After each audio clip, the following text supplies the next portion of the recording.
Okay. We just had a very powerful meeting with heads of delegations who have been here. They have come from over 21 countries. They'll give you the list of the nations that have been here, but especially the church in Africa with the church in the United States, and what we need to do in order to better the relationship between the two countries. This is what we call faith diplomacy. What can the people of faith in both countries do? Number two is the things that we have resolved, that the churches, wherever they are in Africa, they need to play their major role in order to develop and establish and help their governments in respective nations, and get involved with the national programs in those countries so that we may help our people get out of poverty, get out of suffering, and get out of everything.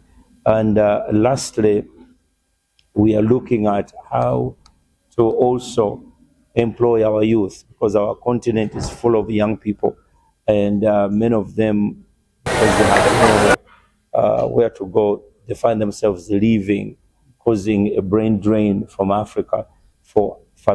How can we mitigate that factor? So that's how we were looking at several issues. We also talked about issues that have been in Africa for a long time.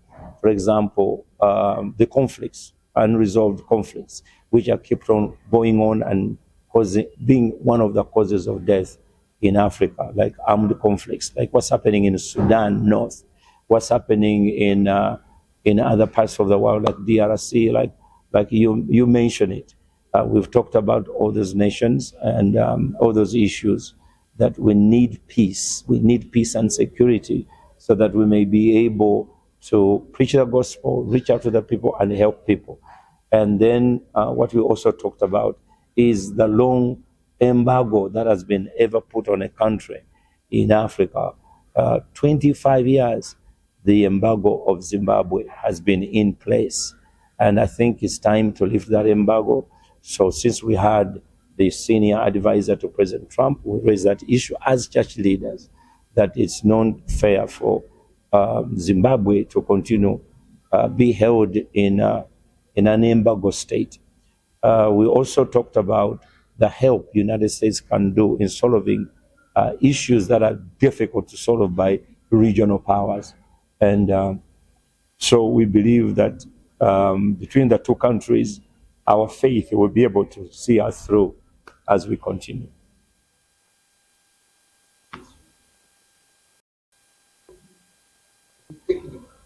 Technically, this has been one of its kind where we have ever sat with someone of that caliber across the waters, but also we have been able, because of our common faith.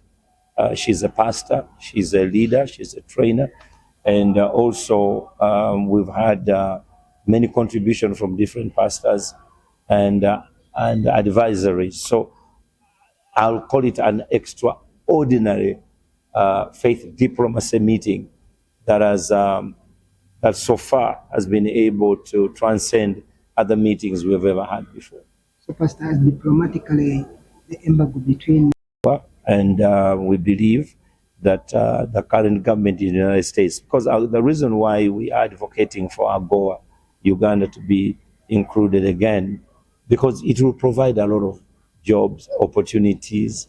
It will create a lot of things that can come out of this between the two nations. If Uganda trades with the United States on a greater level, we have so many things they need from here, and either processed products or raw material.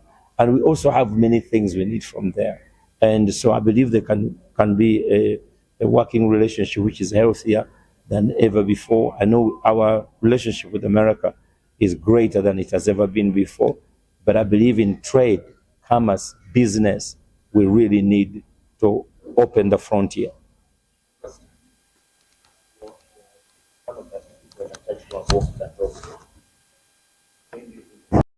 Generally, I believe the church must be galvanized to really help for her young. Our young people are having a lot of issues, especially unemployment is all-time high across the board, across the continent. When you see our young people who are going to look for greener pastures, the number is staggering. And what they leave behind, they sell everything they have in order to live. So there is a lot of need for education, for training, for a lot of, to be helped to understand that what you have, you can use what you have to create what you don't have. That's one of the things that we talked about, that innovation and it needs to be, and also artificial intelligence. And we shared that with the leaders from different countries, that the church needs to really wake up, smell the coffee, that we have no future if we do not act now. So we have talked about so many things that are actionable. The church must be actionable in everything we do in order to help, not only help our young people, help the church, because these young people are members of our churches. So when they are hungry, when they are not fed, when they are not having employment, so literally it's a slow death of the church.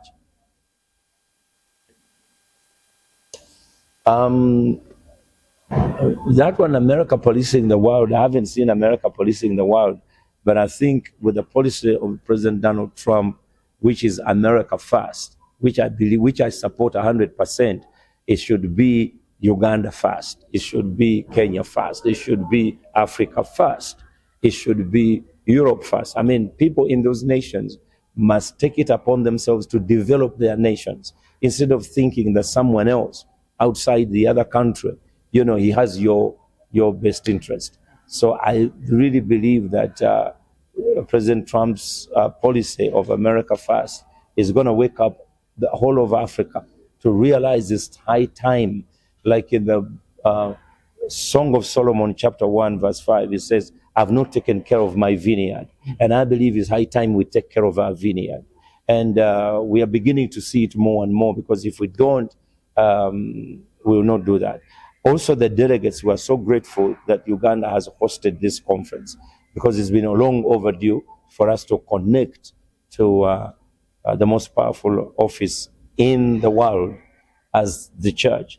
So, so we believe that they've been also grateful, because they've had what they've never had before. They have understood that it's the ball is in our court. And if we do it well, then our nations will get out of poverty. The opportunities the United States has is immense.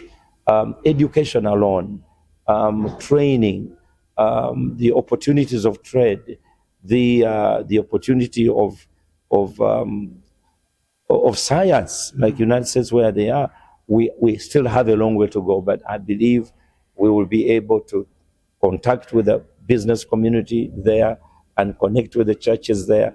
And think about this, if only 1 million Christians in America visit Africa for tourism, how much money would that translate into building the economy?